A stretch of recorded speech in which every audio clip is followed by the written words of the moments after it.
Jumpa kita dalam Siraman Kalbu sore hari ini di penghujung minggu ini, Sabtu 13 Maret 2021. Kita bersatu dalam doa. Allah yang melahirkan kami dalam kehidupan yang baru, yang membuat kami memahami atas rencana Allah dalam kehidupan kami. Bersabdalah ya Tuhan, Roh Kudus-Mu menolong kami. Dalam nama Yesus kami berdoa. Amin. Yohanes 3 ayat 1-7 dikatakan firman Tuhan demikian. Percakapan dengan Nikodemus. Adalah seorang Farisi yang bernama Nikodemus, seorang pemimpin agama Yahudi. Ia datang pada waktu malam kepada Yesus dan berkata, "Rabi, kami tahu bahwa engkau datang sebagai guru yang diutus Allah. Sebab tidak ada seorang pun yang dapat mengadakan tanda-tanda yang engkau adakan itu, jika Allah tidak menyertainya." Yesus menjawab, katanya, "Aku berkata kepadamu, sesungguhnya jika seseorang tidak dilahirkan kembali, ia tidak dapat melihat kerajaan Allah." Kata Nikodemus kepadanya, "Bagaimanakah mungkin seorang dilahirkan kalau ia sudah tua? Dapatkah ia masuk ke dalam rahim ibunya dan dilahirkan lagi?" Jawab Yesus, "Aku berkata kepadamu, sesungguhnya jika seorang tidak dilahirkan dari air dan roh, ia tidak dapat masuk dalam kerajaan Allah. Apa yang dilahirkan dari daging adalah daging, dan apa yang dilahirkan oleh roh adalah roh. Janganlah engkau heran, karena aku berkata kepadamu, kamu harus dilahirkan kembali." Demikian firman Tuhan.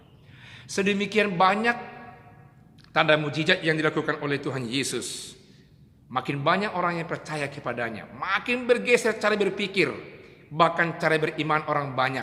Dari semua lapisan, termasuk dalam kaitan firman Tuhan ini, seorang Farisi yang menguasai segala sesuatu soal iman percaya orang Yahudi, Nikodemus, bergeser iman percayanya di malam hari, sembunyi-sembunyi supaya orang tidak melihat dia. Ambil kesempatan bertemu dengan Tuhan Yesus, memberikan apresiasi bahwa apa yang diperbuat oleh Yesus dia sangat senang kelihatannya, dan dia menyambut itu dan mengatakan tidak akan mungkin bisa melakukan itu tanpa Allah bersama-sama dengan dia. Yesus dasar memang Allah yang punya pengetahuan, punya hikmat.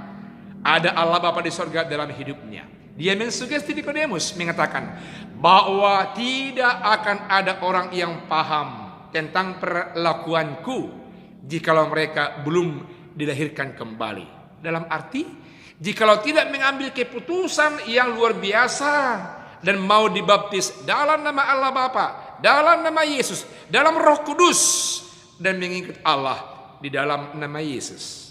Hal ini mengganjal secara logika hidup buat Nikodemus. Tidak mungkin Yesus, saya mau sebagai orang tua yang mempercaya kepadamu yang membuat tanda mujizat itu harus dilahirkan kembali, masuk dalam rahim seorang ibu lalu kembali dilahirkan. Dia berpikir secara duniawi, secara logika. Karena itulah Yesus makin memperjelas bahwasanya siapa yang dilahirkan dari daging akan lahir secara daging. Tapi siapa yang dilahirkan dari roh, akan lahirlah roh-roh Allah untuk memahami segala sesuatu yang dari Allah dalam kehidupannya. Karena itu sebenarnya Nikodemus terkritisi oleh apa yang dikatakan oleh Yesus, bahwa kamu Nikodemus belum lahir secara rohani, sehingga kamu tidak memahami secara rohani. Karena itu berubahlah, bukan hanya di hatimu, di pikiranmu, tapi secara total imanmu. Meski kamu recek dan percayalah kepada Allah dalam namaku. Saudaraku yang kekasih, firman Tuhan di akhir minggu ini mau mengatakan, biarlah Bapak Ibu dan saya secara total kita lahir kembali, mengimani Yesus Kristus anak Allah Bapa di sorga, yang mampu melakukan segalanya dalam kehidupan kita. Jangan sepertiga hati, jangan setengah hati, jangan 2/3 hati, karena itu tidak dikehendaki oleh Allah Bapa di sorga.